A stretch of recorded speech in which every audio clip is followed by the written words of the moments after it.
UFP, the United Federation of Podcasts.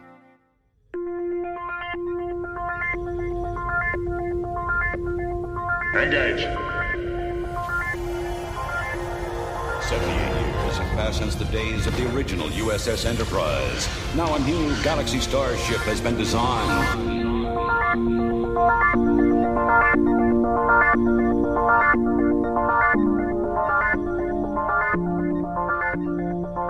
Transporter Chief, beam our listeners aboard.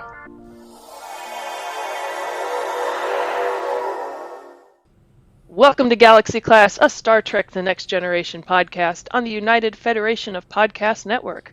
I'm your Chief Recreational Officer, Rhea Papagiorgio, along with our Counselor, Amy Nelson, and Diplomatic Standard Bearer, Kevin Scharf. Lady and gentlemen, how are you guys doing today? Well, hello. Hi. I'm doing great. I'm staying warm. Yay. How cold is it up there this week? How cold is it? Well, we had another severe cold weather alert last night, because it dropped down to minus 20 something. Oh, it's a balmy minus 14 this morning. Perfect. Feels like minus 19 with the wind chill. Oh, yikes. So staying indoors today, I take it. Yeah, for a while anyway. When it's this cold, it doesn't means that it can't snow, so at least I don't have anything to shovel. Oh, That's good. there you go. I bet Amy also has nothing to shovel. Yes, shoveling the sunshine rays. Well, as of this recording, Prodigy had its final. Oh. Can we just... I think we should. It's so good. It is. My gosh. It took me a couple episodes to warm up. The first two, I wasn't that sold, but oh my gosh, I'm loving these characters so much. Yeah. Yes. I have a friend who was the same way. We watched the pilot together, and she's like, I don't get this. This doesn't feel like Star Trek. And I don't know if she's gone back to it, but I'm like, ever since the episode where we talked to Aaron, I thought the show's just been firing on all cylinders. So Yeah. Yeah, it's just gotten better and better. And I mean, if you judge a show by its pilot, we would not have a podcast. This here, is okay? true. This is true. But I love where we've left things off at the end of the first half of season 1. I like that feels like we're moving forward, and yet there's still that element of danger there. And we got to see real Janeway. Like, how exciting was that? I did not expect to see real Janeway. Oh, Spoiler spoiler alert, alert. listeners. That ending, you're right, I did not see coming, and I was like, what? Where is this show going? I am so very excited. Yes. I won't get into details, listeners, but the ending just like, I was like, yeah. Yeah, so Aaron Waltke, if you're listening, thank you so much. You folks are doing beautiful work on that show. And who knows how long we've got to wait until it comes back, right? But at least it's still TBD, we've right? got 4 other shows to get through before it does. Oh, yes. We have a full schedule. Yeah, so. we do. Right. Oh. Right, so this episode drops the day after Discovery returns, and Discovery, of course, means David Ajala. And we're less than a month from the beginning of Picard. Yep, and Strange New Worlds. Squeal. So. Yeah. So, a little bit of bad news. The Orville got pushed back to June. Again.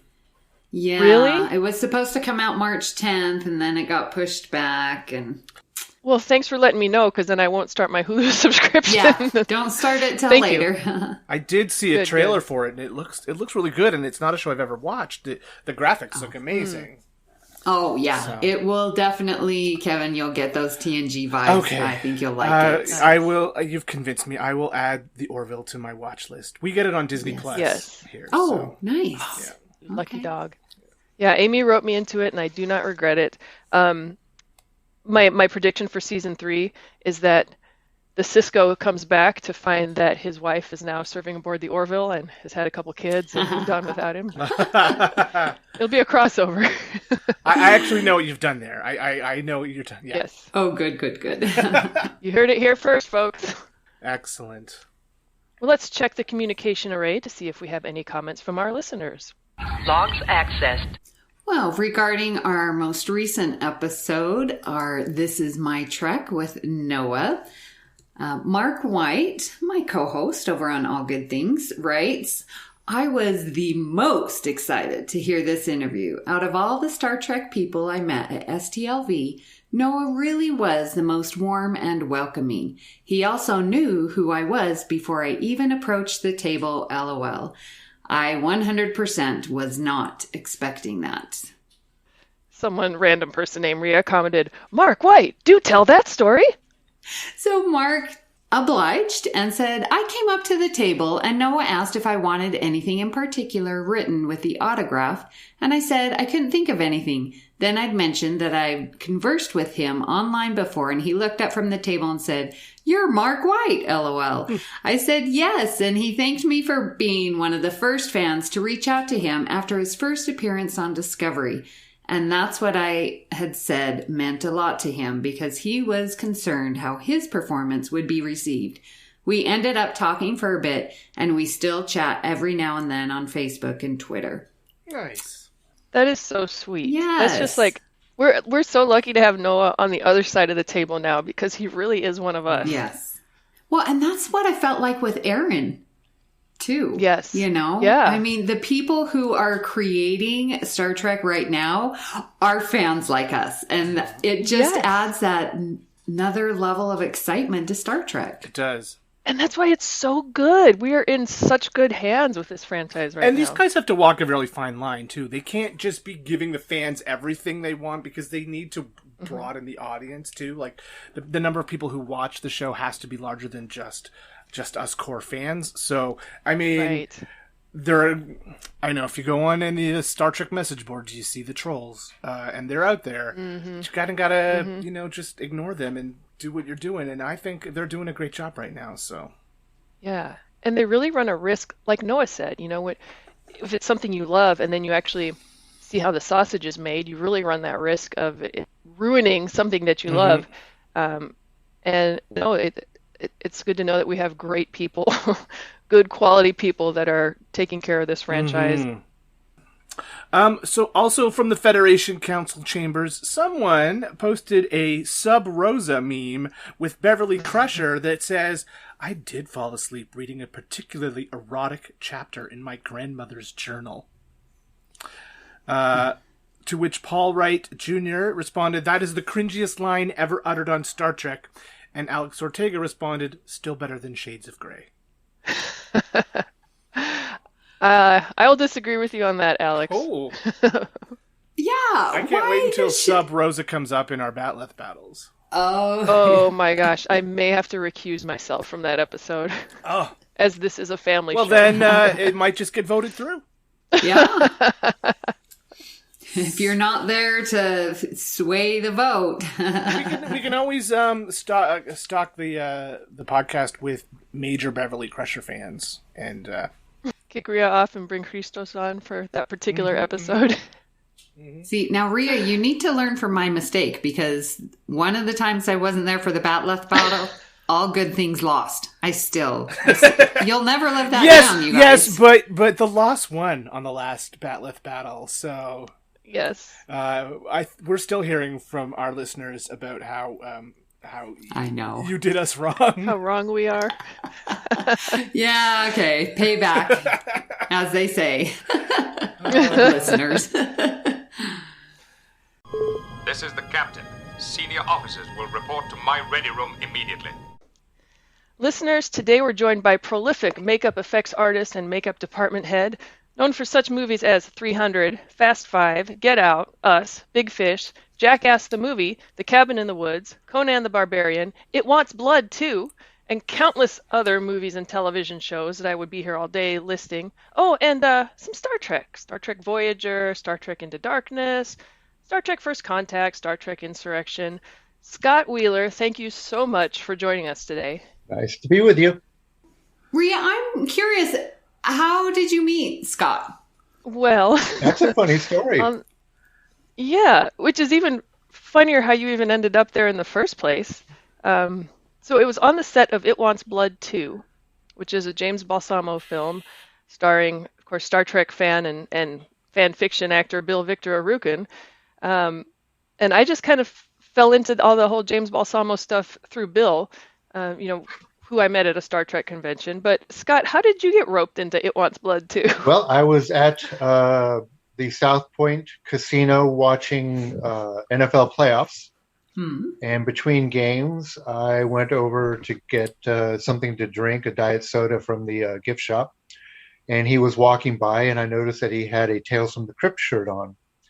And I had worked on Tales from the Crypt, so I just sort of said in passing, yeah, I worked on Tales from the Crypt. And he stopped dead in his tracks and started talking me up about what I've done. And then he took my number and then texted me that evening and said, hey, could you come and help us out with a show? I thought, okay, sure. Yeah. Hey, that'll be fun. Why not? Wow, that is awesome. Yeah, that's that James Balsamo serendipity there. And then you did, like we had a gentleman there in that movie that was set on fire, and so you did all his makeup for that. And oh my gosh, it's the first time I'd seen all that stuff up close. It was just amazing. It was I felt kind of gross eating a slice of pizza, standing looking at his burnt flesh. But they had a similar look. So Scott, how did you get into the whole makeup industry in the first place? Oh, that was a really strange journey. Makeup is something I've always been in love with since, believe it or not, my first inspiration was watching the original series, Star Trek, the original series, during first run at the age of 4. Not able to figure out how the heck they did Spock. It was very convincing to a 4-year-old. Makeup still stands up. It's still an excellent makeup. But the thing that really threw me off was the ears. How could they get this fold and put a point on top of it and hide this? I couldn't figure that out. And my mom tried to explain it, and she made some makeshift ears for me that were terrible. Didn't really explain it at all. And that was sort of my first awareness of makeup. And then, of course, Planet of the Apes at the age of 6. And I think the one that really got me was The Exorcist. I was 12 years old, which was kind of young to be seeing it. And my brother was babysitting for the weekend. My parents were out of town. And he said, hey, let's go see The Exorcist. I just, oh, okay, sure. What? I don't know. Everyone's talking about it. I think it's a cop movie. And that was one of those moments where I thought, wow, this is a powerful medium. And so I kind of had an amateur interest in makeup through junior high and high school, played with makeup. My art teacher, I don't know if I told you about this, or I probably did. My art teacher in high school was a fellow named Joe Rohde, who is arguably Disney's greatest all-time Imagineer. Oh, yeah. I'm a huge Disney fan. I know Joe's work. Yeah. The Animal Kingdom, his idea. Yeah. That was my high school art teacher and neighbor. Wow. Oh, my gosh. Joe was also a brilliant makeup artist, and he was very inspirational. He was the art teacher at my high school, and his mom was head of the drama department, so he designed the sets and did makeup for us for the plays. And so that was a big inspiration as well. But it didn't seem like something normal people did for a living. So I sought out normal options. I went to a really nice high school, Chaminade College Prep, a really good school, but it's geared towards college admissions. So you have to figure out what you're going to do based on college majors. And I thought, okay, I'm good at art. I do well at math, architecture. And I happened to get into a really good architecture school, Cal Poly San Luis Obispo. Oh, yeah. And one of the great things about Cal Poly is it taught me very quickly that I did not want to be an architect. which, by the way, it's funny, but it's actually true, and it's really a good thing about Cal Poly. They make it very clear what it means to be an architect very quickly. I think a lot of other architecture schools sort of teach you about architecture. Cal Poly teaches you what it is to be an architect, and I'm glad I didn't go through 5 years to find out that it wasn't what I wanted to do. Mm-hmm. Yeah. So at the time, Cal Poly didn't have a theater major, but they had a theater department run by Dr. Michael Malkin, who's a a brilliant guy, and he sort of became a mentor to me. And I would spend all my time at the theater designing the makeups, running the makeup department, created a makeup department there, while ditching most of my architecture classes. And at a certain point, I actually asked to have a little bit of a meeting with we call him Doc. And as I'm walking into his office, before I even sit down, he said, "I know what this is about." And I said, "Well, okay, I want to be a makeup artist. What do you think?" And he says, "Well, someone's going to do it. Why not you?" Mm-hmm. Inspirational words, believe it or not. Mm-hmm. That was what I needed. Yeah. It's like, yeah, it is a real job. Someone is going to do it. Why not me? And so, being from LA, I found someone who knew a makeup artist who wanted to teach makeup on the weekends. Took private lessons for about a year while I still was at Cal Poly, applying what I was learning to the shows. And then I just started knocking on doors. And one of the doors I knocked on was the Berman Studio. Wow. Tom Berman's one of the all-time greats in makeup effects. And I think he brought me in more because of my enthusiasm than anything I really had to show for myself at that point as an artist. And I spent about a year there. I guess it was basically an internship, working, learning, applying what I learned to the work. And in about a year, I was sort of ready to actually work without that sort of internship quality thing going on. So at that time, did you change majors? Were you still going in the architect Good question. school, or did you drop out? Or I left Cal Poly okay. and I applied to UCLA because they have a theater arts department. So I could actually major in theater arts while pursuing makeup. And I had good grades, especially I was straight A student in theater, but they didn't accept me. Mm-hmm.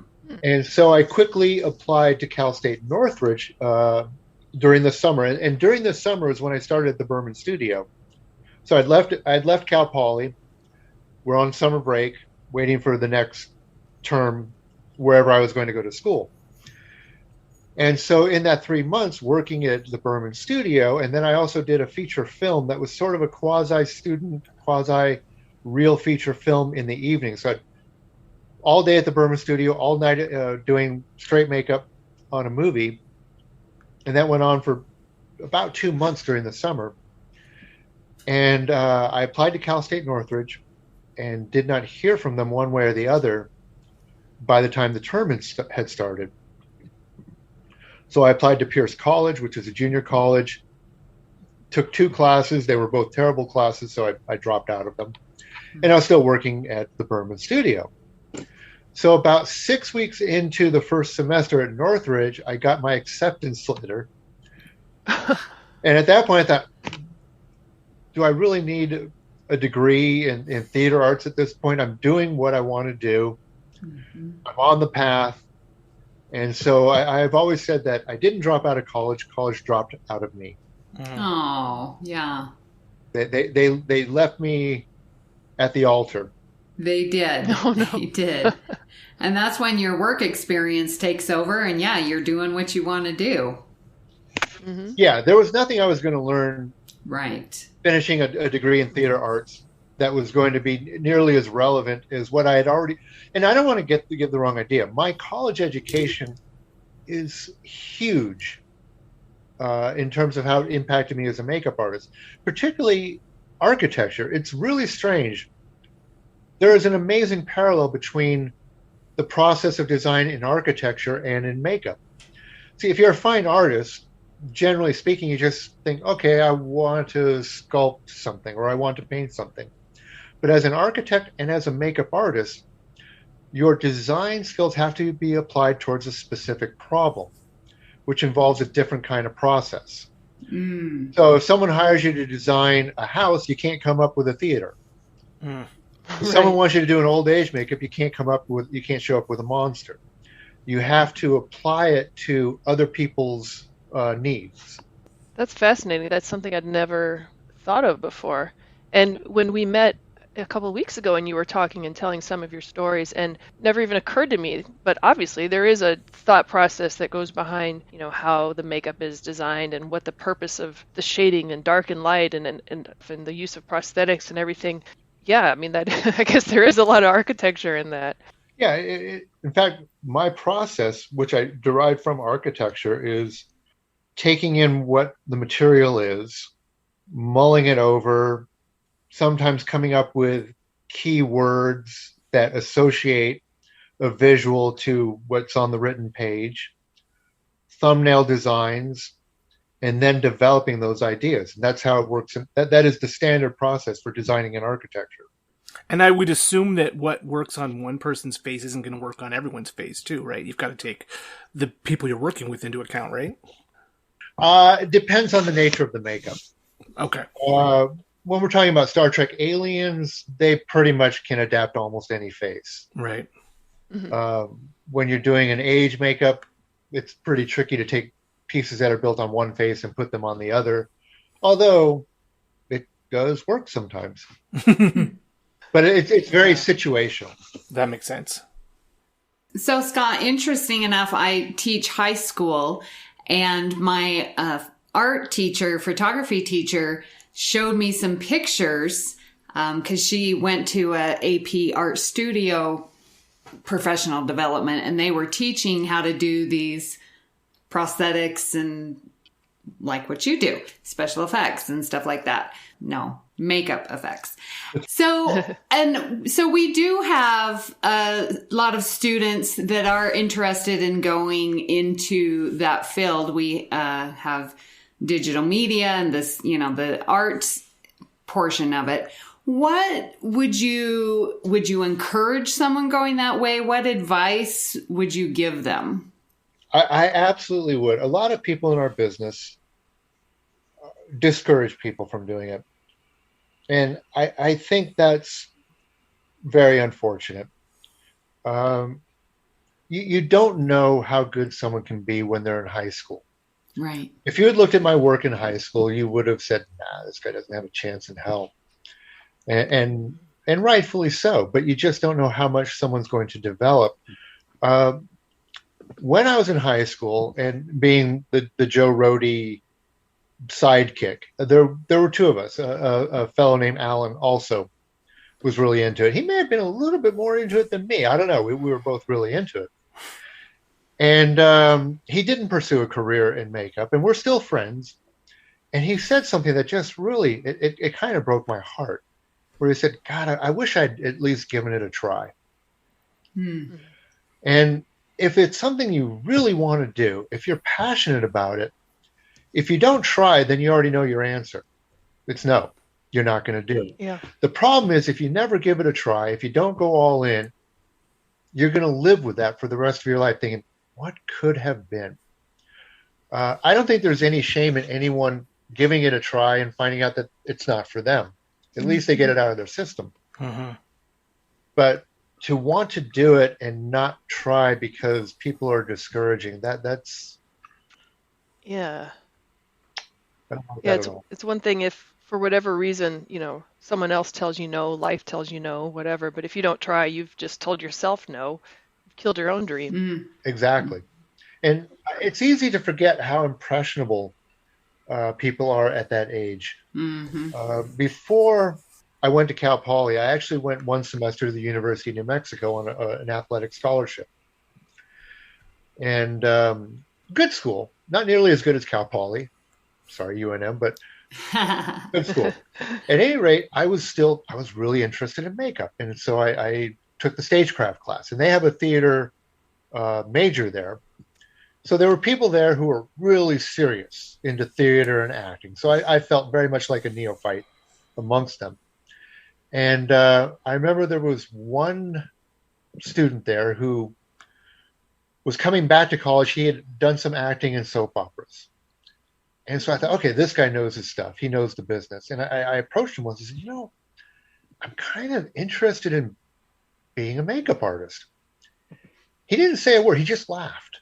Now, I don't know if he laughed at the idea or if I reminded him of a makeup artist that cracked him up. He didn't. But just that moment of laughing, I just said, okay, take that idea, throw it in the trash, don't come back. And I didn't revisit it again until I was at Cal Poly, being welcomed into their theater department because they didn't have a major. So people from agriculture, from engineering, and from architecture were the only people there doing theater. Thank goodness I had that opportunity. If they'd had the major at that time, they have one now, I don't know if I ever would have walked through the door. Right. Wow. So yeah, that's amazing. Anyone in their youth who's asked me, I'm really into makeup, should I try it? It's like, hell yeah. Try it. And then I have to wonder, for the young man who was on the soap opera, what makeup artist meant to him. Did that mean, the ones doing the makeup for the women on the soap opera, was that maybe what his image was? And then is that something that that you've ever done, or has it always been more of the special effects type of makeup?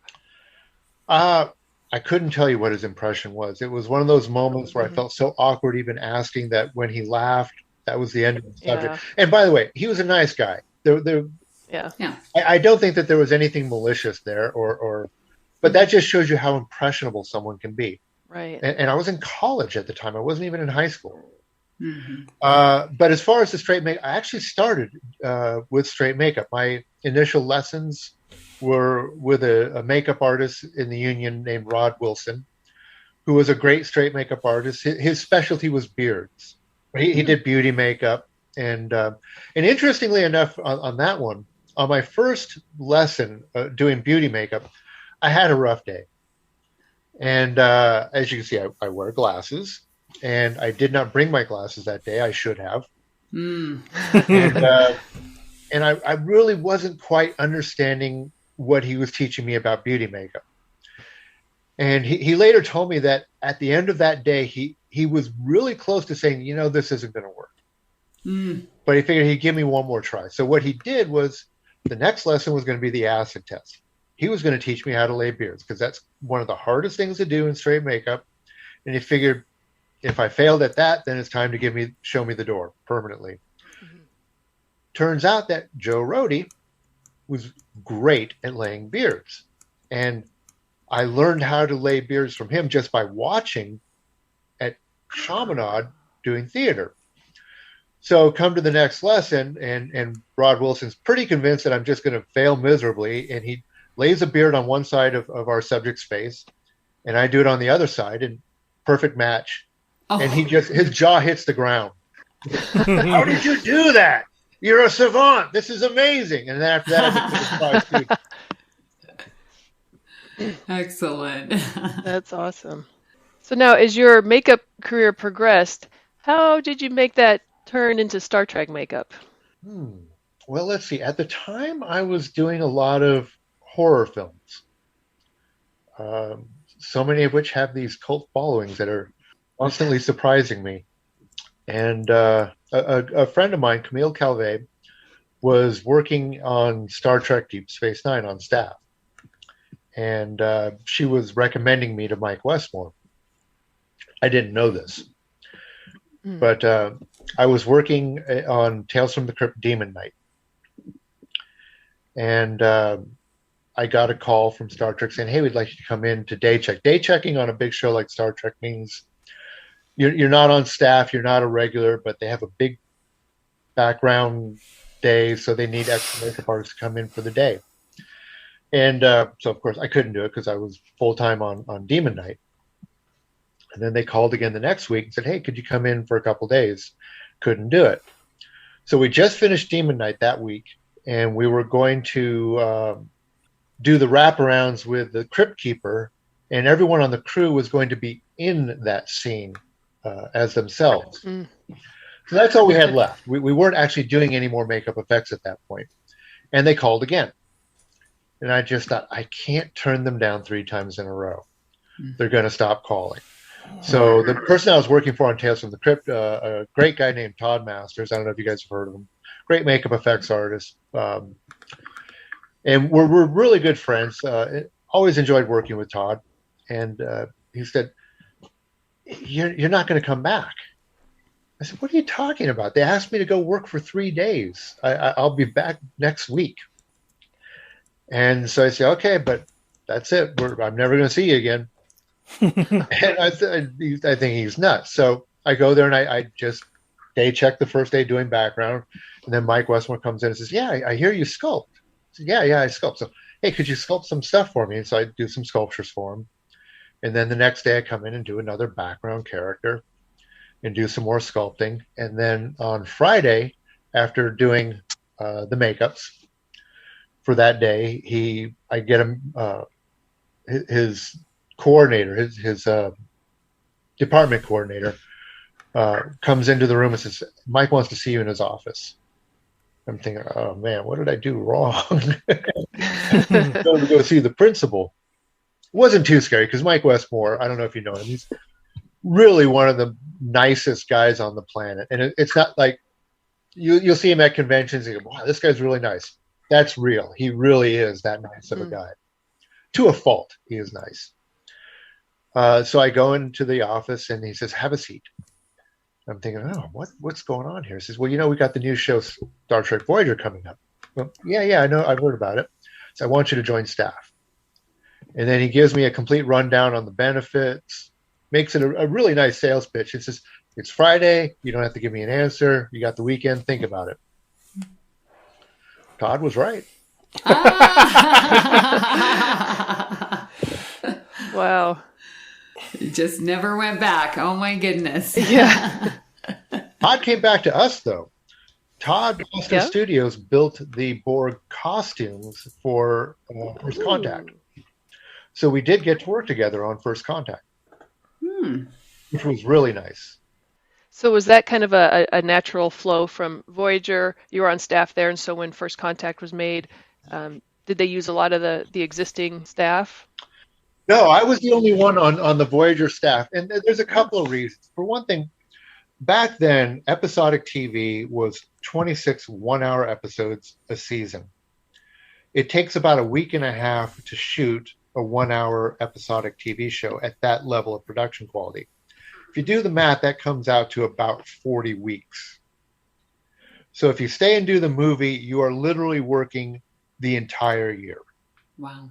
Yeah. So the other three staff members, Tina Hoffman, Mark Shostrom, and Greg Nelson, they just didn't have the energy to go on to it. They just needed to take their hiatus, and I was too crazy to not do it. But in particular, what happened there, I'm an original series fan, grew up on it. Next Generation was an acquired taste for me. And the show that got me was the ones where they introduced the Borg. And I thought the Borg were a great concept. And I thought the idea for the makeup was good, but it needed to be developed. And I had ideas for it. So here we are, the new movie's coming up, and it's going to be about, and all we really knew about it at first was it's going to be the Borg. And so I showed Mike some of my ideas that I did some mock-ups real quickly, and he loved them. He thought, yeah, this is exactly where we wanted to do it in the TV series, but we just didn't have the time or the human resources, the people who could airbrush to do it that way. So I did some mock-ups. He showed them to Rick Berman and Jonathan Frakes, and they thought, yeah, this is great. This is definitely a direction we want to go in. And so I ended up doing redesigning the organic part of the Borg for First Contact. When we were in Vegas a couple of weeks ago, and you were talking about the Borg Queen and your designs for the Borg Queen, that was just fascinating. And like you were talking earlier with your architecture background, that whole process of how you came up with the look for the Borg Queen. Oh my gosh, that just blew my mind. Well, I guess that's a story that bears repeating. Yeah, and that actually is one of the best examples of me taking the architecture design process and applying it to makeup. So we'll start with the redesign of the Borg. Part of my redesign, I mean, it was certainly very aesthetically driven, but there was something underneath it. And I just sort of asked the question, what are the Borg symbolically in the Star Trek universe? And to me, they represent something, it's a universal theme. You find it in a lot of different Star not Star Trek, but science fiction. In fact, I make a parallel to A Wrinkle in Time, which was my favorite young reader's book of all time. Those are other stories, but I'll tell for another show. But the darkness in A Wrinkle in Time and the Borg in Star Trek, to me, are the same thing. They represent the loss of individualism and humanity and our sense of existence. When you become assimilated by the Borg, you lose your sense of self. Mm-hmm. And in a lot of ways, I think that's just sort of the most tragic, horrifying thing you can do to a living entity, is to take away its existence, its sense of self. So my initial idea was represent Borg with the colorations from cadavers to represent the death. Which lines up with the initial designs by Mike, which are very pale. And then the other thing that I thought about was the Borg represent the assault of technology on humanity and biology. So anywhere you have something mechanical touching something organic, I made it look like it was attacking the skin. It was puckering it, it was pulling it, it was tearing it. And with color, I would make it more rotted. So it was affecting the flesh. Mm-hmm. So that was the motif for the Borg. And then when I sculpted the heads, because they never actually had head prosthetics in the series, they had caps. I made them sort of cross between normal bald head anatomy and a skull. Like I kind of homogenized the two, again, to sort of reinforce the idea of death without being too literal with it. Same thing with the withdrawn cheeks and the sunken eyes. Not quite zombies, but still sort of Walking Dead of a sort. Mm-hmm. Yeah. And then when the Borg Queen came up, this was a new character and a new concept for the Borg, because the Borg never speak.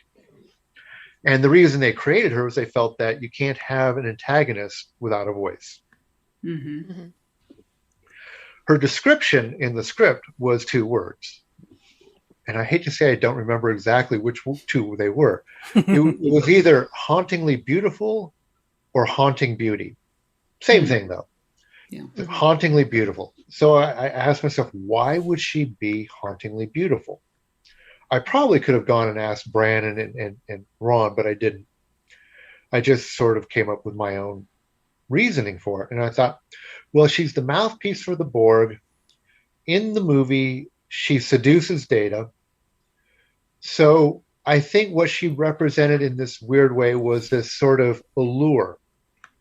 We know the Borg traditionally take over in a sort of violent, aggressive way. I thought maybe she represented the alternate for when that doesn't work, which doesn't work for Data. You can't assimilate Data. He would have to volunteer. So she's hauntingly beautiful because she is the facade that tries to seduce people into buying into the Borg collective. So physically, the way I wanted to represent that was give her this beautiful face, which Alice Krieg already had, of course, and represent it as a facade that is stretched over the underlying reality of the Borg, which is this biomechanical horror show. So her face is beautiful, but it is a little bit stretched. Mm-hmm. And then as you go from a full frontal, a portraiture of her, and you start to go around, you start to see more and more of the Borg qualities creeping into her makeup. And then about halfway back, you start to see the mechanism pulling, the tubes pushing in, and more of the Borg cadaver paint scheme. And then when you get to the very back, it's completely rotted and ripped and stretched and pushed and torn. But then I took that mechanism, and the reason the mechanism was there was because in the script, she had to have 3 tubes connecting her for her grand entrance. So I put 2 on her shoulder and 1 on the back of her head. Mm-hmm. And then I shaped that mechanism into a quasi-crown. A little bit cheesy, but still, she's the board queen.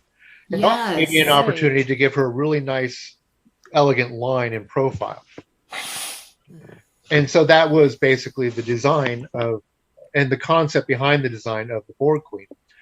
So I sculpt up the makeup, and Mike tells me, okay, take it to Rick and show it to him. So I'm not there with Mike. I'm just walking up the steps, going to Rick Berman's office with a sculpture in hand, just me and him. And I put it down in front of him on his desk. And I'd been through this process many times. Rick or Brandon or other writers, but mostly Rick or Brandon would approve sculptures. And Rick had a very interesting and very quick process of approving or disapproving sculptures. And so he looks at it for about 2 seconds. And he says, yeah, all the stuff that's going on here, is this mean anything, or is it just cool stuff that you put into it? So I take a deep breath, and I was about to tell him the story that I just told you. Before I get a single word out, he goes, I like it. Go with it. You're all ready to justify your choices. And And once he said, I like it, go with it, I'm shutting up. Right? Yeah. Yep. Don't ruin it. Yeah, I don't want to say anything that makes them think twice. Now, how closely did you work with, say, like the costume designer, or did you go in with the sculpture, just your creation, and then that was passed down to design? Well, that was Todd Masters' company, really. They designed the Board Queen costume. They did some maquettes that showed the design for the costume. And they left in the maquette, they left the head and chest area, the part that was makeup, they left it alone. Todd, being the very, very respectful makeup effects artist that he is, and understanding where we were coming from, he did not encroach. And of course, his ideas were always welcome because he's really good. So we kind of knew where the line was drawn, and it was pretty literally a line. And there were certain aspects of the design that we knew were going to dictate this, because she comes in as a disembodied head. And the head fits into the costume, and the costume has hooks that grab the skin and pull in. Yeah. That's in the script. So we kind of knew where that line was going to be drawn and how they were going to connect, quite literally. Yeah. So we really didn't have to bother Todd while we were designing, and while I was designing and sculpting, while they were sculpting and building. I knew that the hooks were going to land wherever the costume put them, and I made individual pieces of stretched skin for the hooks to lay into, so we would match them up that way. Nice. Oh, I still remember the first time I saw that, and the hooks pulling into the skin and stretching it, and it was just so... By the way, I want to give Todd another shout out on this one. ILM did the visual effects. John Knoll was in charge. Brilliant guy. Obviously, ILM is amongst the best when it comes to visual effects. But this was mid-90s, and CGI was a relatively new thing. And they were thinking about trying to do some elaborate CGI effect to have that come in. And, there was no way that CGI was going to replicate Alice Krige in the makeup. Giving a performance, by the way, she is literally giving this amazing performance while she is descending from the rafters. Todd was the one who solved the problem. He was the one who said, let's put her on a slant board, let's give her a false front, and let's do a motion control shot so we can do her coming down in a blue screen suit with just the disembodied head and the makeup on the front, and then we can track it so you can get rid of visually get rid of all of the artifacts that are allowing us to do this shot. And then when she lands, we can do multiple takes of the landing, and the one that hits the best is the one we use. And if she does a little bit of squirming, we can wiggle it in and make it look pretty seamless. All of that was Todd's idea. Yeah. It turned out beautifully. Yeah, because that wiggle is like, you're getting comfortable in your skin, and it just says so much. And we were so lucky to have Alice Krige as the board queen. She's an amazing actress, an amazing human being. We're still very good friends. I've done another movie with her several years after because she wanted me to. She had to go through several stages of old age. But, they had initially talked about they were trying to do a stunt casting job on that one. They wanted Cher to do it. And yeah, I think Cher is definitely an accomplished actress. I don't know if she would have put up with the 4.5-hour makeup. Maybe she would have. But I think the problem with Cher, which isn't her fault, is we would have always been aware that it was Cher. Yeah. The personality would have always big of a been name. there. And then they were trying to get Isabella Rossellini, another terrific actress, but again, someone who's so distinctive that we would have always known it was Isabella Rossellini. Alice is so good at morphing when she plays characters that we don't see Alice. We see this character that she created. Yeah. And then the oiliness of her too. Was that something? Where did that was come actually from? a bit of a fight. Rick wanted her to be dry. He just felt it was too much. The prime reason for that look, and this goes back to my experience doing previous makeups where you're trying to create that sense of translucency. We're working in foam rubber. Foam rubber is opaque. You can create a certain degree of the illusion of transparency with the airbrush and layering colors. But when you make it a little bit shiny, and we use KY jelly, it acts as this strange sort of lens, and it really makes it look translucent.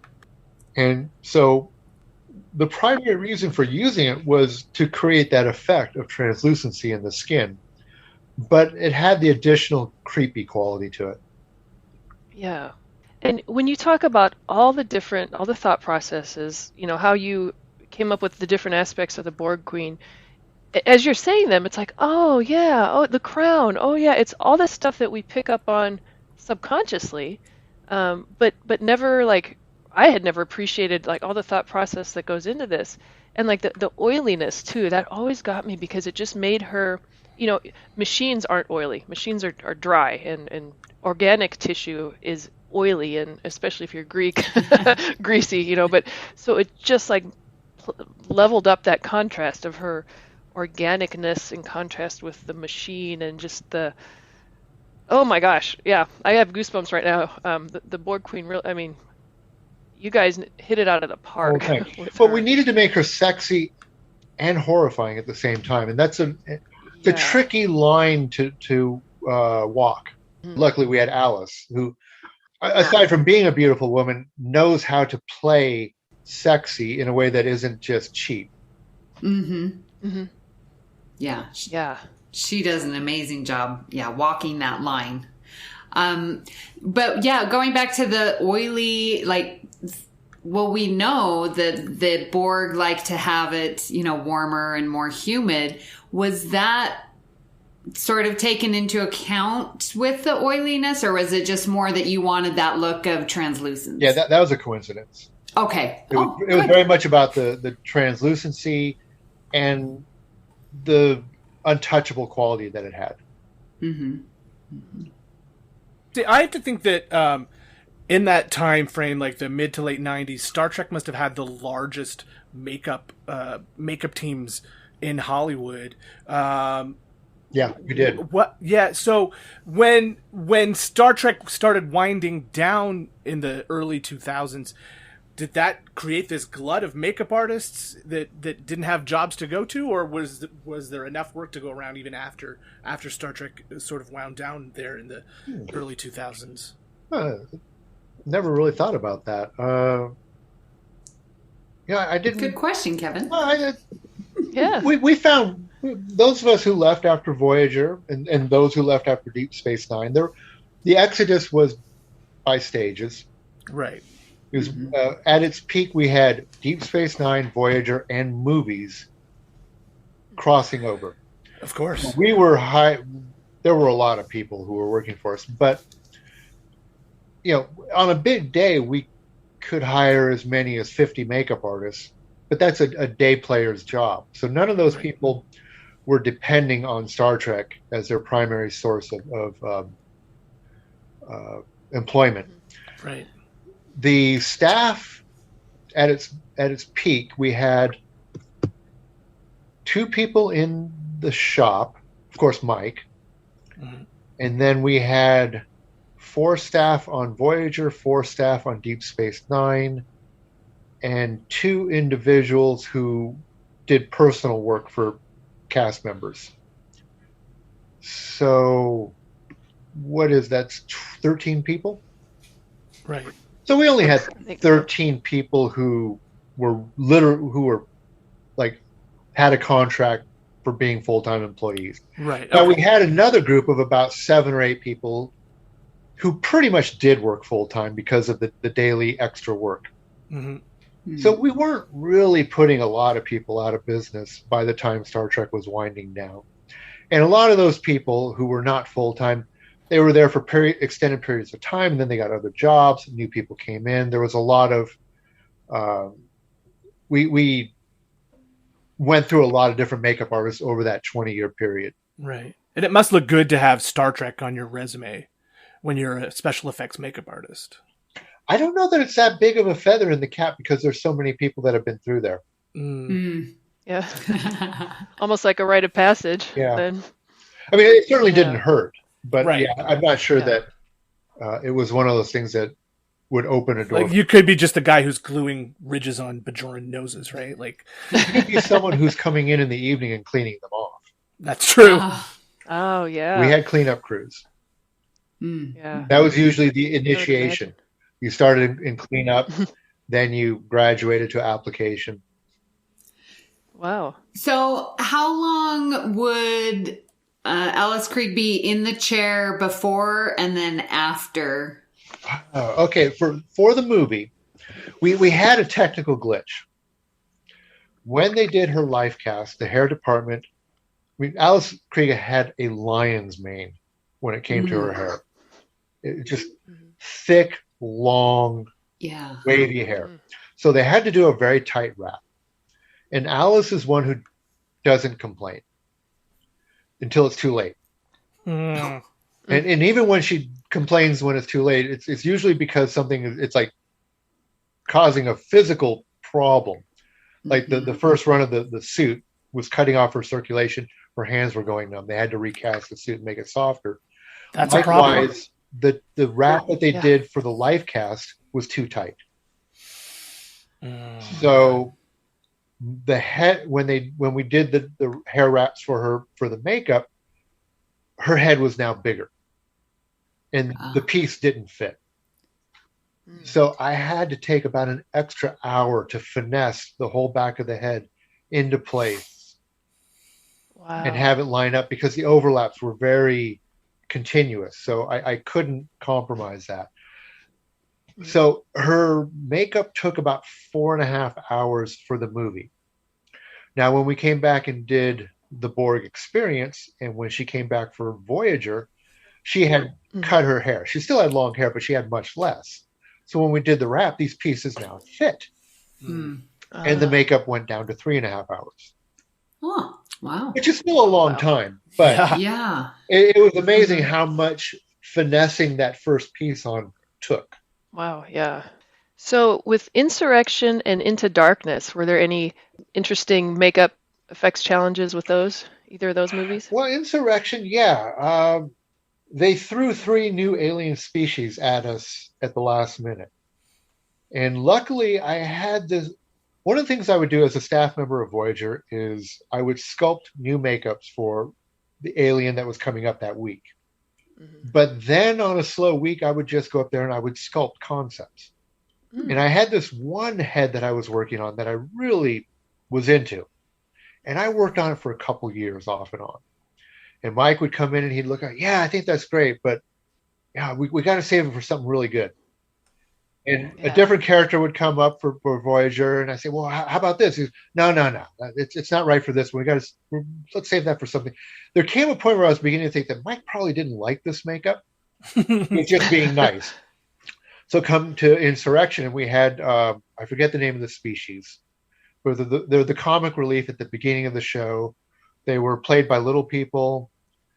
I think their introduction was that they're you need to come in, Picard. They're eating the floral arrangements. Right.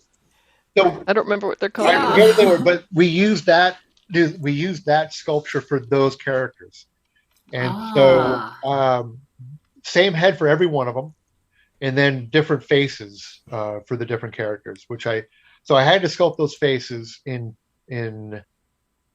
Well, I'll tell you the whole list of things. I had to do it in 9 days. There were 2 other alien races, the ones that had the sort of dinosaur head and the ones that had the forehead. They were in the beauty parlor facelift area. They were the attendees. Right. So there's another one saying, okay, we need these really crazy aliens, but they need to be sexy. Uh-huh. We'll see how we can do that. So I did those 2 alien designs and all the sculptures for them, and finished up the other one in a 9-day period. Wow! So Clay was flying. Yeah. I bet. And then we were working on ideas for the bad facelifts, and I was never really sold on that design, but it was what Rick wanted. I always felt that the only way to justify a facelift that was that extreme was that they were so old that it wasn't entirely working. Because it made no sense to me to stretch a face out so much that it just gets distorted. What I thought would work is if you're stretching it out, but it's still sagging in the middle. So that was the idea I pitched that got rejected. Ultimately, I ended up doing Greg. Oh, what is Greg's last name? I'm going to kill myself here. Great actor. Henry. I'm looking at the Greg webpage. Henry. I ended up sculpting and applying his makeup. Greg, I'm so sorry, Greg, if you ever. Greg Henry is a tremendous actor, and I had actually met him way back when I started on at the Berman Studio. Tom Berman did Body Double. Greg Henry's in Body Double, and he came in for Life Cast, and so I actually met him there. He was great in Body Double, and he was. I thought he was terrific in Insurrection, and a real pleasure to work with. So I designed and applied his makeup along with the 3 new alien races. Yeah, looking at I just pulled up some pictures.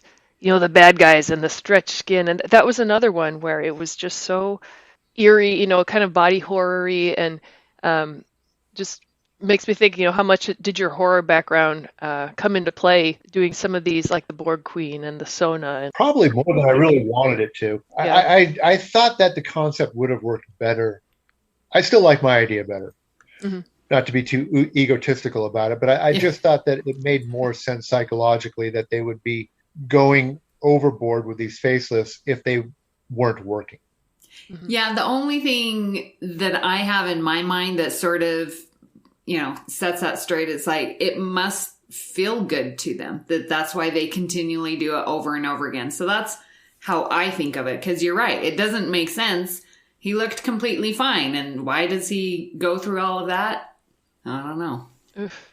I kind of wonder if you just kind of get used to it. I think the way just in general plastic surgery, the look has evolved and how it is nowadays where it looks so fake. But if over the decades it becomes accepted to have bigger and bigger cheekbones and smaller noses that, you don't even realize how bizarre you look. You've stretched your skin out for so long that it's just become the norm and you just keep stretching it. But I think the biggest problem is the underlying concept. It just wasn't a very strong idea. I know I'm partial, but then I think I'll show my impartiality here. I think Star Trek First Contact actually is the best Star Trek movie. Insurrection is not. Insurrection is not a particularly good movie. And when you compare the concepts between the two, no contest. Yeah. And so, of course, creating the Borg Queen, they're built on really good concepts. Creating the characters for Insurrection, we just... There wasn't much for us to make out what they hang your hat on. Yeah. Right. And to put them together so quickly too. Mm-hmm. Although the little comic relief aliens at the beginning, they are hilarious. That was the most fun makeup of all the makeups in that movie. So, Scott, I just was wondering, we've done a lot of Star Trek and just wanted to give you a moment. Are there any other movies that really stand out that you've enjoyed working on? We talk a lot about Star Trek, but you definitely have a lot of other feathers in your cap. Yeah. Several.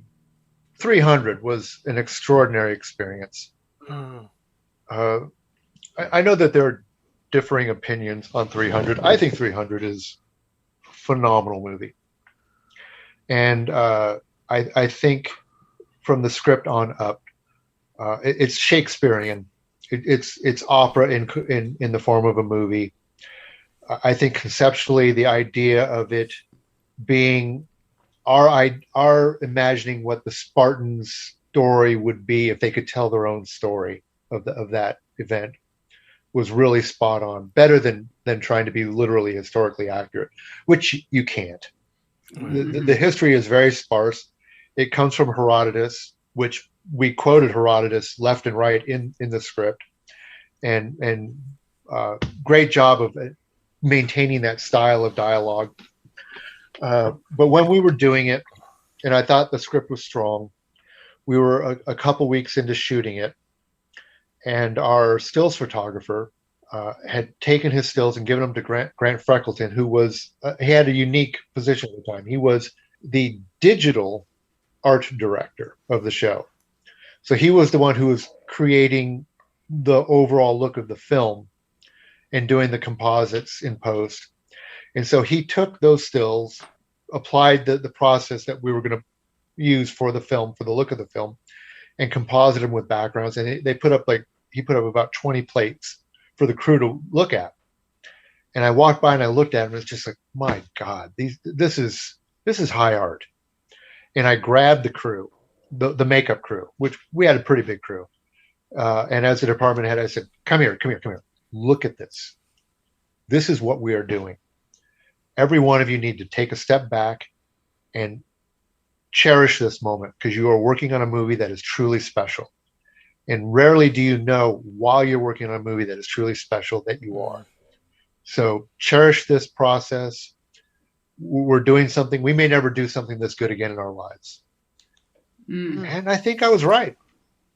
I know 300 was based on a graphic novel too. Did you use the images from that book as inspiration for your designs? It was our Bible. Right.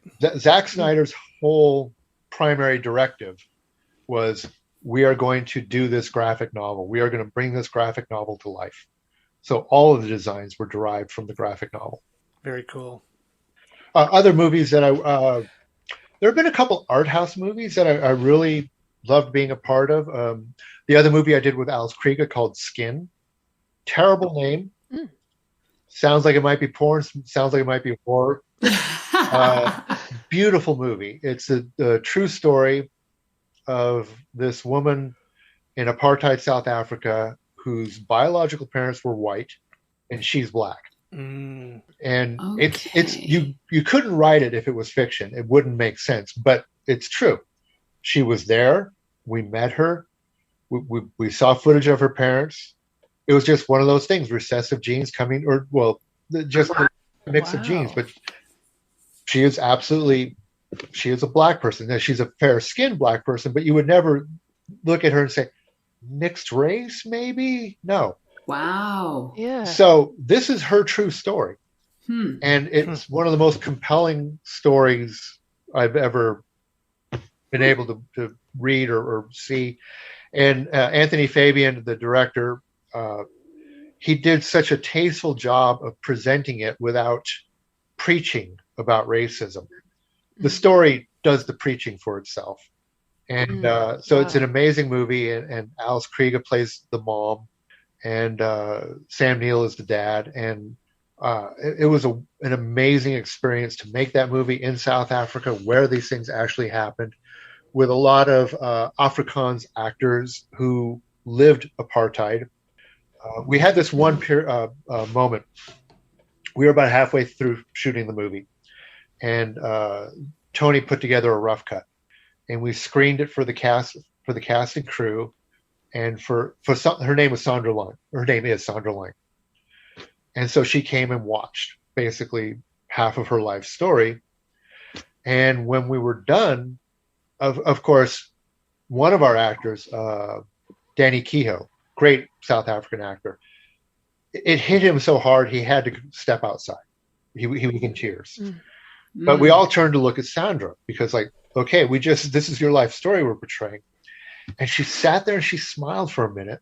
Well, not for a minute, for about 5 or 10 seconds. And then she just broke down and wept. Oh. It's like, ooh, okay, we're doing something right here. Wow. Yeah. So that was that's one of those movies where you go, okay, this is more than entertainment. This is movie with a profound purpose. Another movie I did recently, One Night in Miami. That was a special movie. Muhammad Ali was my idol growing up. I'm a huge Sam Cooke fan. Malcolm X. I think Malcolm X still doesn't get enough credit for his impact on the civil rights movement. One of the most interesting things in making that movie was Kingsley Benador, who plays Malcolm X. He's English, so he had the double task of overcoming an English accent and doing a good job of mimicking Malcolm X without it turning into an impression. So every day he would bring Malcolm X speeches to listen to, just so he can hear the cadence. But we got to listen to Malcolm X speeches. And I got to say, when you listen to Malcolm X, when you read what he wrote, his message was so incredibly logically right on every level. To think that he was considered to be a radical at the time it's really astonishing, because everything he said by today's standards, you go, yes, right, absolutely right. So what an honor it was to work with Regina King and that great cast and bring those characters to life. So we're adding some movies to Ria's watch list here. Mine too. I've already written down a couple. I'll tell you what, One Night in Miami, not only is that it's an important movie, it's a great movie, it's also kind of a fun movie to watch. It's a real easy, enjoyable watch. It draws you in, because you look at it and go, oh God, is this going to be a preachy movie of an hour and a half of 4 people talking at each other? It works really well cinematically. How difficult as a makeup artist is it if you are recreating historical figures with modern actors? Like, how difficult is designing makeup to make somebody look like Malcolm X? It's very challenging, especially on an independent film with a set budget. Yeah. A lot of independent films aren't really independent films. They do have a studio behind them, but they're sort of operating under the guise of an independent film. So if they go over budget, there's a safety net. This was a true independent film that was bought by Amazon after it was completed. So we didn't have any safety net. What we came up with had to work. There was no budget for digitally fixing these makeups. Regina King, she's brilliant, but this was her first movie as a feature film director. So there's that added pressure. She's making these choices as a director for the very first time. You also have to consider the actors. What do they want? 2 of our actors wanted to transform as much as possible. The other 2 didn't want to be taken over by makeup. They didn't want it to become too much of a process in the morning. They didn't want to feel inhibited by being covered in makeup. So I had to design it in such a way that I was giving all 4 actors what they want, and they looked right together in the room together. So it was definitely challenging. There were a few times in the process of designing it where I felt pretty beat, where I felt like this project had beaten me artistically. But we worked through it, and I think in the end, we struck a pretty good balance between not getting in the actor's way and transforming them. And of course, we also had to, again, independent film. These 4 actors were in the room together most of the time. So half of the schedule, all 4 of them are in first thing in the morning. All 4 of them have to get out at the night. They all had their turnarounds. Yeah. We could not encroach on the shooting time. So we had to make sure that everything happened in the morning. We had to get them through hair and makeup in an hour and a half. No, in 2 hours. Hair and makeup. Wow. So it was a dance, and Wow. it was a dance that had to... I had to consider that dance when designing those makeups. Right. Wow, I can't wait to see this movie now. And again, we're putting prosthetics on 2 of the 4 actors. There was no budget to fix it. If you saw an edge, there it was. Yeah. Wow. That's amazing. Wow, Scott, we could keep you here all day long. And so we don't want to take up too much of your time here, but I'm fine. what are you working on nowadays? Yeah, no, I'm fine. I just got hired to work on a movie about the creation of the Beanie Babies. Really? Oh, wow. And I think that's about as much as I'm actually allowed to say at this point. Gotcha. Sort of a little thing like the toys that made us. Those Beanie Babies were everywhere. Yes, it's about the people who created them, and they were interesting characters, to say the least. Nice. Well, we do have a 4th co-host who's not with us today. His name's Joe Keegan. He's out in Scotland. And one thing that he subjects all of our guests to is a quiz about Scotland. So since he's not never here, been. you'll get the abbreviated quiz. Okay, I'm going to fail miserably. You can't fail any worse than our last guest. Oh, yeah. Noah. We did a production of Brigadoon in high school. That's about my... There you go. There you go, Joe. So I think that's worth 14 points right Exactly. there. Okay. So this is the abbreviated quiz. It shouldn't be as terrible, but so first of all, how much do you love Scotland? I was the makeup artist for Jerry Butler on 300. Oh, There you go. yeah. I love... There you go. I got a lot of really good Scotland stories from Jerry Butler. Oh, really? Oh, yeah. Nice. Jerry Butler is a great storyteller. Nice. Some of them I probably can't repeat here. Nothing you can. Well, some of them I could, but some of Understood. them I don't. I don't know. What is your MPAA rating here? What are you allowed? PG-13. Okay, one of them I definitely can't tell. Okay. Next question is, have you ever visited Scotland? I have not. Oh. Only vicariously through Jerry Butler. I would love to go. Yeah, I would love to go, but I haven't. Well, Joe, you're inviting all of us over, so Scott, you're welcome Yep. to. You just got an invite to Scotland. Here's a bit of trivia about Scotland that I know Yeah. that is bound to score me points. One of my favorite novels of all time, it was going to be developed for a feature film, but it never happened, is a novel called The Stone Diaries, which takes place in Canada, in Halifax. But one of the characters is from I believe they're called the Pitcairn Islands of the north of Scotland. And that is a major area in the actual novel. So I'm aware of those. There you go. Definitely There you bonus go, points Joe. right there. That's right. So I think we're up to 138 points. Joe's scoring system is a little loosey-goosey. So, okay, next question. Do you know which sport originated in Scotland? I don't. I only Here's a know clue. because Joe is the host, but I wouldn't have known this either. Miniature golf? Yes, Scott, you're Yes. our favorite. You get extra points for that. Extra points. We're at what, 337 points now, There I you think? go. Yes. They stole the windmills from They Scandinavia. did. There you go. And final question. What is Scotland's national animal? Well, it's definitely not a snake. No. I don't know. Don't know that one. The unicorn. It's a unicorn. It's not even a real yeah. animal. Imaginary. Wow. I think that makes Yeah. Scotland an imaginary country. Oh. There you go, Joe. That's what you get for skipping out on an episode. Yeah. Well, so you passed. You I think became our first guest to pass the Scotland quiz. And normally Joe would bestow on you honorary Scottish citizenship, Yes. Yeah. but I didn't know the easy questions, but I knew enough trivia. Exactly. there you go. So, Scott, do you go to any conventions, either as a fan or as a panelist, i.e. STLV?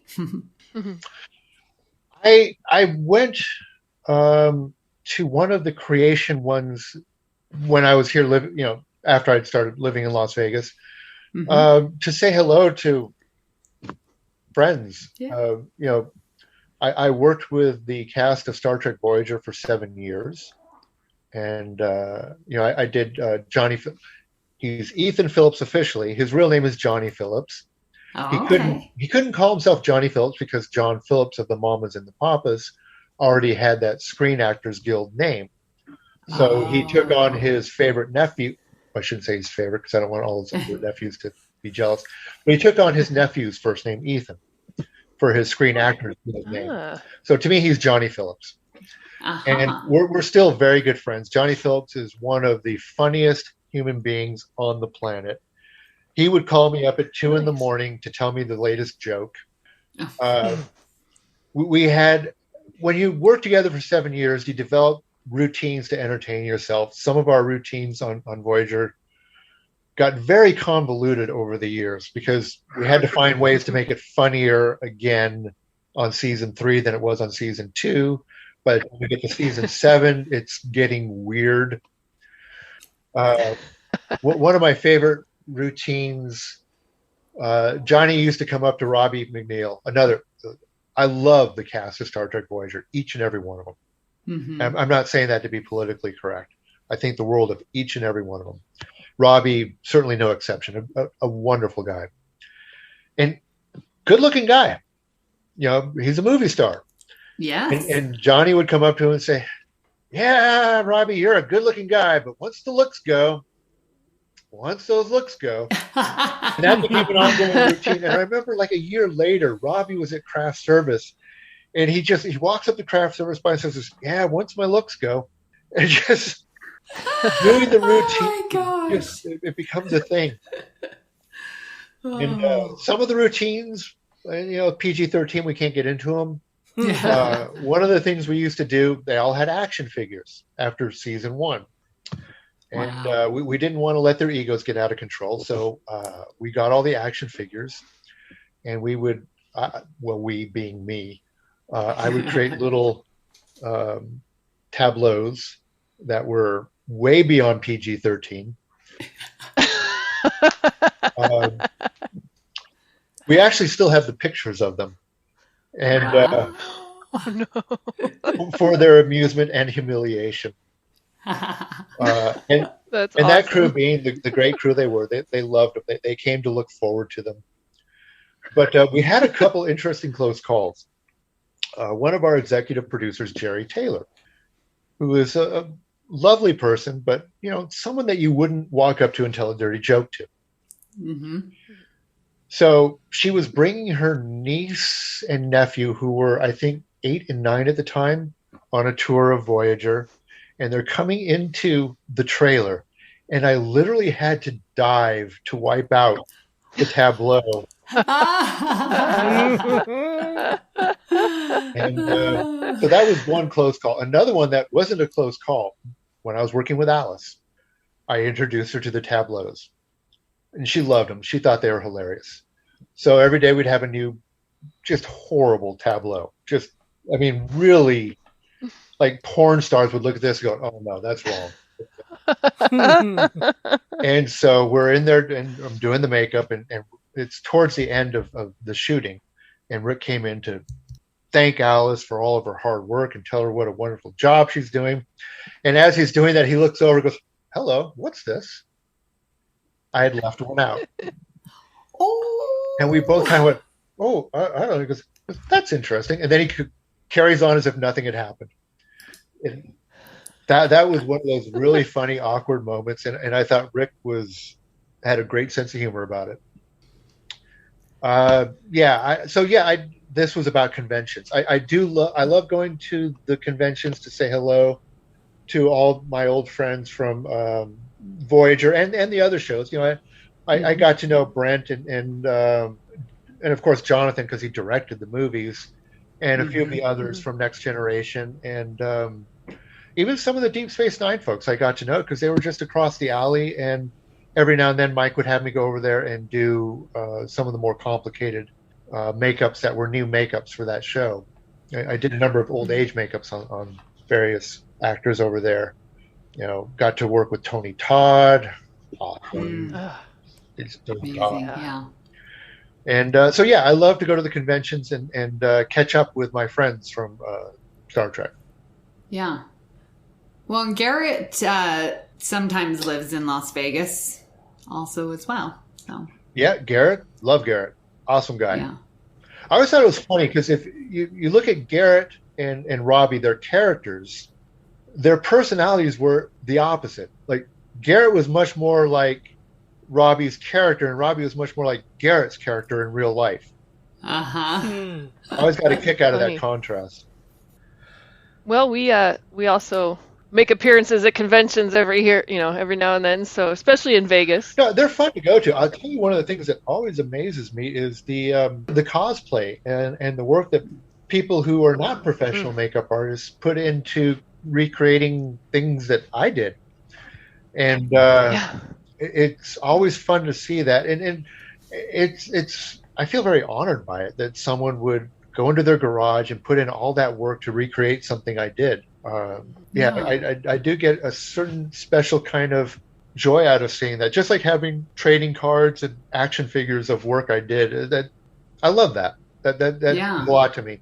Absolutely. I didn't even think of it from that perspective. Yeah. Yeah. That's so cool. Well, we hope to cross paths with you at maybe Vegas this year coming up. So when is that? It's the end of August. It's actually over my birthday.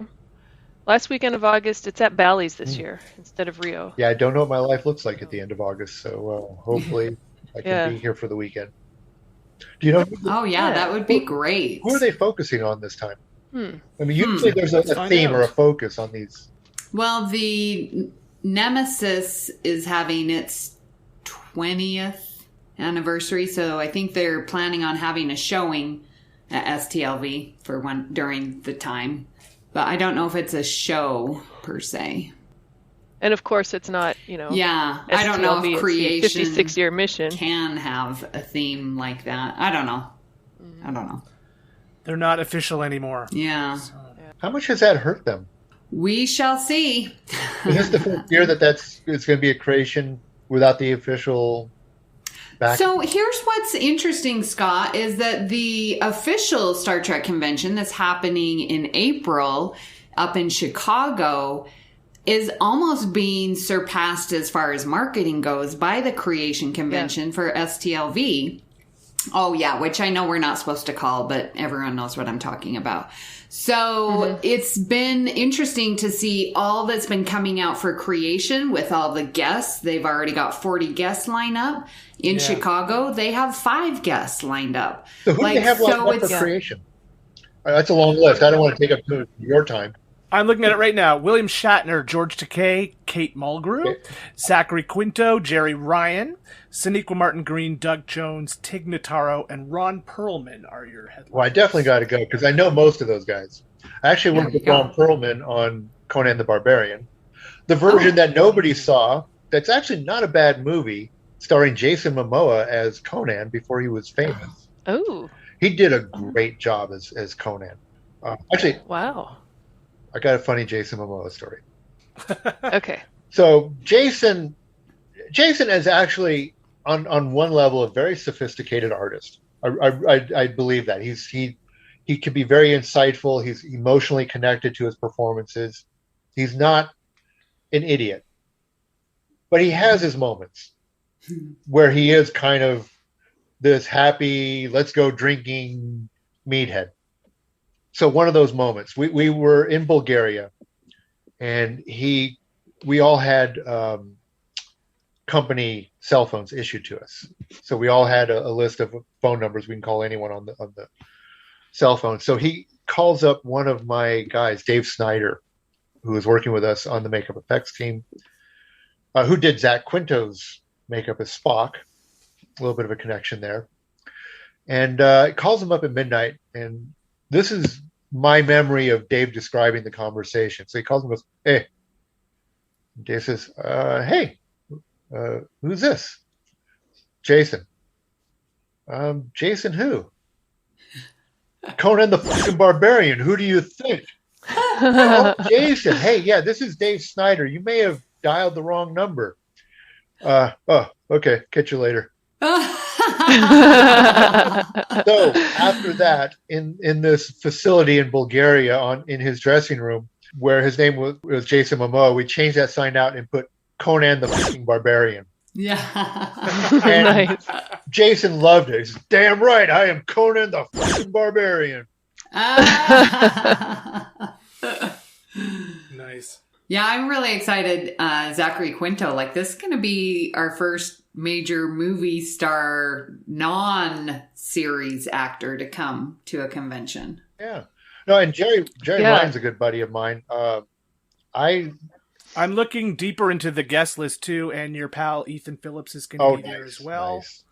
And let's see who else from Voyager. Oh, and Robert Beltran. Excellent. And Tim Russ. So Tim, almost the awesome. whole Voyager cast is going to be there. So Jerry, I was assigned to do her Borg makeup at the beginning of her involvement in Star Trek. And Jerry, I adore Jerry. She's an Army brat. You know, her dad was a drill sergeant. So she's kind of a boys club kind of girl. When we were first doing the makeups, we're there at 4:30 in the morning and it's cold, and she would try to complain about it. And I was giving her no slack. And I actually just started making fun of her for being and she just had this moment of, she looked at me, she rolled her eyes and went, okay, I get it. I'm being a baby. And after that, we were best buddies. She was one of those people that if you let her be a diva, she's going to diva all over you. But once you call her on it, she's awesome. She's just this wonderful person who isn't a diva at all and is really likes to be part of the boys club. And I loved working with her for all 4 seasons. And when I actually went and day checked on Picard, she was there. And I went up to say hello, and she was just thrilled to see me after all those years. And I don't know what her secret is. She looks the same. Yes, I know. Yes. I used to give her such a hard time about it because she doesn't exercise. She eats a terrible diet. I saw her craft service on Voyager, and she's eating pie. And it's like, you can eat that and not gain weight. That, yeah. And she goes, yeah. Wow. I just said, you're a bitch. Yeah. Oh, wow. We had that kind of a relationship that I could actually say that to her. Yeah. How fun. That's great.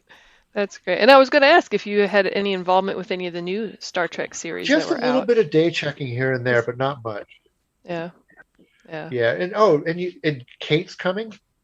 Kate is coming as well. Kate's another person who is nothing in real life like Captain Janeway. I mean, she is an arts person. She knows literature, she knows art, she knows history. She knows nothing about science and technology. Yeah. And I'm a bit of a science buff myself. And she was kind of blown away by the fact that I was a makeup artist who knew science. And she thought that was a really weird dichotomy. And I remember after season 3, I think it was, she kind of kicked the idea, but I said, do you think I should go out and learn something about science? I just said, no. Yeah. You're going to be on the phone with them every day complaining about them getting the science wrong.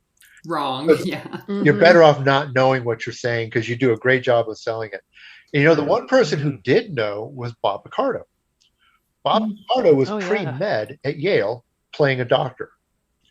So there were things that they gave him where he goes, nope, this is wrong. And he would get on the phone and very politely work it out and get them to fix it. Oh, nice. Interesting. Like that. He was his own medical consultant. Bob was originally up for the part of Neelix. Mm-hmm. Oh, I heard that, yeah. And an interesting thing about that was Bob Picardo is one of the gods in the makeup effects world. He played Eddie the Mangler in The Howling, one of the first werewolf transformations in the history of makeup effects. He was Meg Mucklebones in Legend, the swamp hag. That's Bob Picardo in a makeup. Johnny Cab in Total Recall. I mean, he was 2 of the 3 aliens in Explorers. he was one of the kids and the dad. So he has one of the most rich histories in the world of makeup effects. So I started sculpting the Neelix makeup based on some concepts that Mike and I had worked out. And the sculpture just, for the first couple of days, it sucked. I hated the sculpture. I was noodling with it. I wasn't figuring out. And so Mike comes in and says, hey, Bob Picardo might be playing this role. He wants to come in and look at it. And I just had a sleepless night of like, this sculpture sucks. Bob Picardo, who has played all these amazing makeups, is going to come in and look at this. I could not sleep that night. I'm spending the whole night. How do I fix it? How do I fix it? How do I fix it? And Bob came in, meeting him for the first time. I love Bob. I was actually his straight makeup artist on Voyager for the most part. And he didn't get the part. And Johnny Phillips got the part. He actually beat him out in the audition. And then Bob was cast as the Doctor. And Johnny and Bob are good friends. They go way back from before Voyager. And I remember Johnny telling the story about he was auditioning for the part of Neelix, and he thought he was doing a great job. And then he found out he was up against Bob. He just thought, oh, how am I going to beat Bob out for a full alien makeup character? He said he spent the afternoon in Central Park sulking. Oh. And then he got the job. Then he landed. Yeah. Oh, wow. Wow, that's awesome. Well, Scott, we could talk to you all day long. But got a lot of editing to do now. Yeah. Oh, we're keeping it all. We might bleep a couple words. We'll see. I did drop a couple This has F-bombs, been wonderful. Yeah. It's all good. It's all good. We can fix that.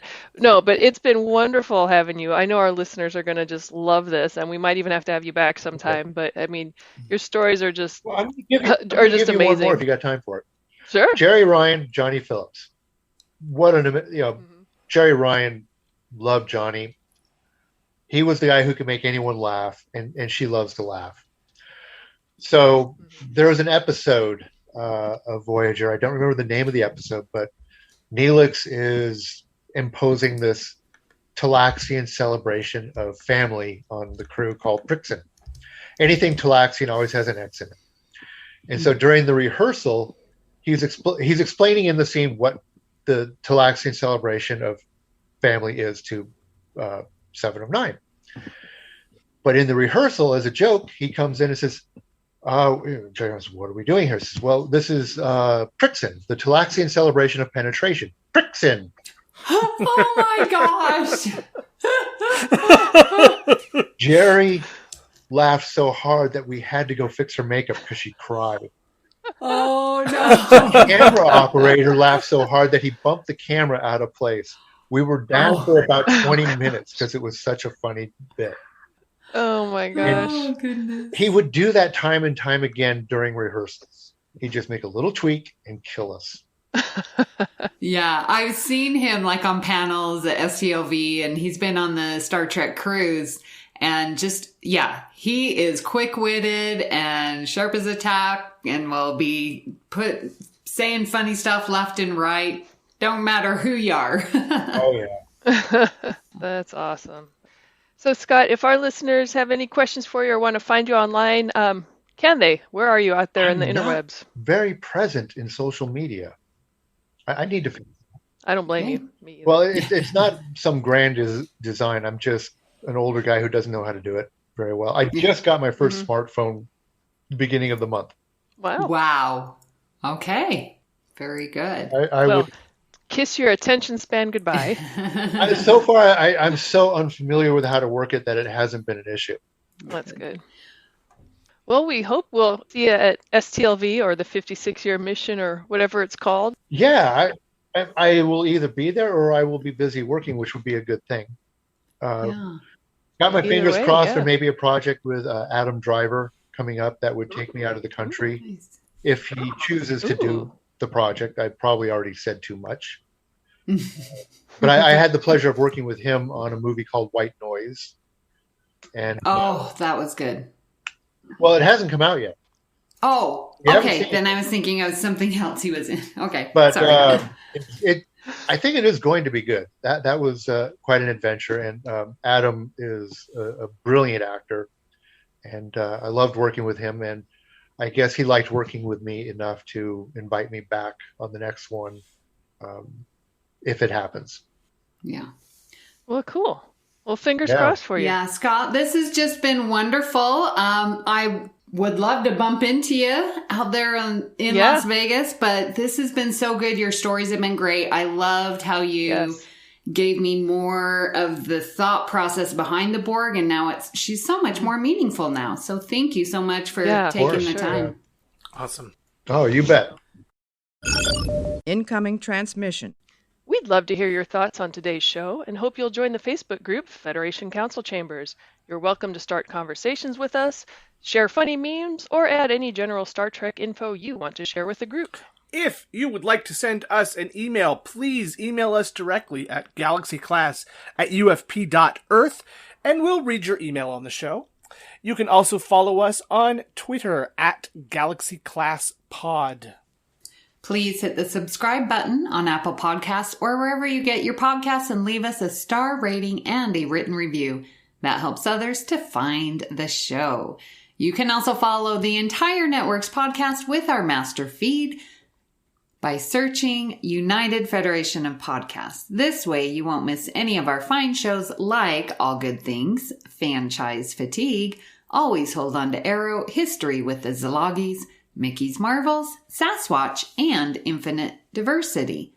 So, Kevin, where can people find you when you're not applying straight makeup, but your clown makeup? And I just learned that new phrase from this interview. Yes. Well, you can find me in the Federation Council Chambers on the Facebooks. You can find me on True North Nerds, a general nerdity podcast I do with some friends. We're recording a new episode of that later today. Stage Whispers, the local theater podcast, is back. Our news episode just went up last week, and so lots of stuff's going on. Oh, I just got cast in a play, so if you're in Central Ontario in May, please come see Disaster, the musical. Should be fun. So yeah, I'm here, there, everywhere. Not to be confused with the Next Generation episode, Disaster. No, I don't think there were any piranhas in the Next Generation episode. Yeah. Rhea, where can people find you if you're not sitting in a makeup chair for 4.5 hours at a time? Well, when I'm not sitting in the makeup chair, probably taking a nap, you can find me on the Federation Council Chambers, often sharing silly memes that are Star Trek related. Like our guest today, I don't have much of a social media presence. Like our guest today, it's not by design. It's just because I'm too old and stupid to figure it out. But you can actually email me at riapod47@gmail.com. But yeah, Federation Council Chambers, that's where it's at. So Amy, where can people find you when you are not trying to seduce Data with your hauntingly beautiful looks? Ooh, all right. Well, when I'm not doing that, of course, and hopefully he thought just as long about joining me as he did the Borg Queen. 0.68 seconds. For an android, that is an eternity. You can find me here in the network where I'm co-hosting All Good Things with Mark White. I am on Union Federation Podcast, talking all things Orville and new Star Trek. And I am on Twitter at Miss Amy Nelson, and of course in the Federation Council Chambers. Priority 1 message from Starfleet coming in on secured channel. If you'd like to help us keep all of our shows coming to you each week, you can become a patron of the network on Patreon. Visit patreon.com/UFP to get all the details. A huge shout out to Davey Willett for our very own show supporter. Thank you so much. So we would like to recognize our executive producers, Brandon Shea Mutala, Ken Tripp, Zach Moore, and Tony Robinson. We would also like to thank Zach Tripp for our opening and closing music, and Tony Robinson for our amazing artwork. Thank you for beaming aboard the Galaxy class, and until next time, great joy and gratitude. Can you just make me look better? That's all I'm asking. This is Sparta! Stay classy, Galaxy. Engage.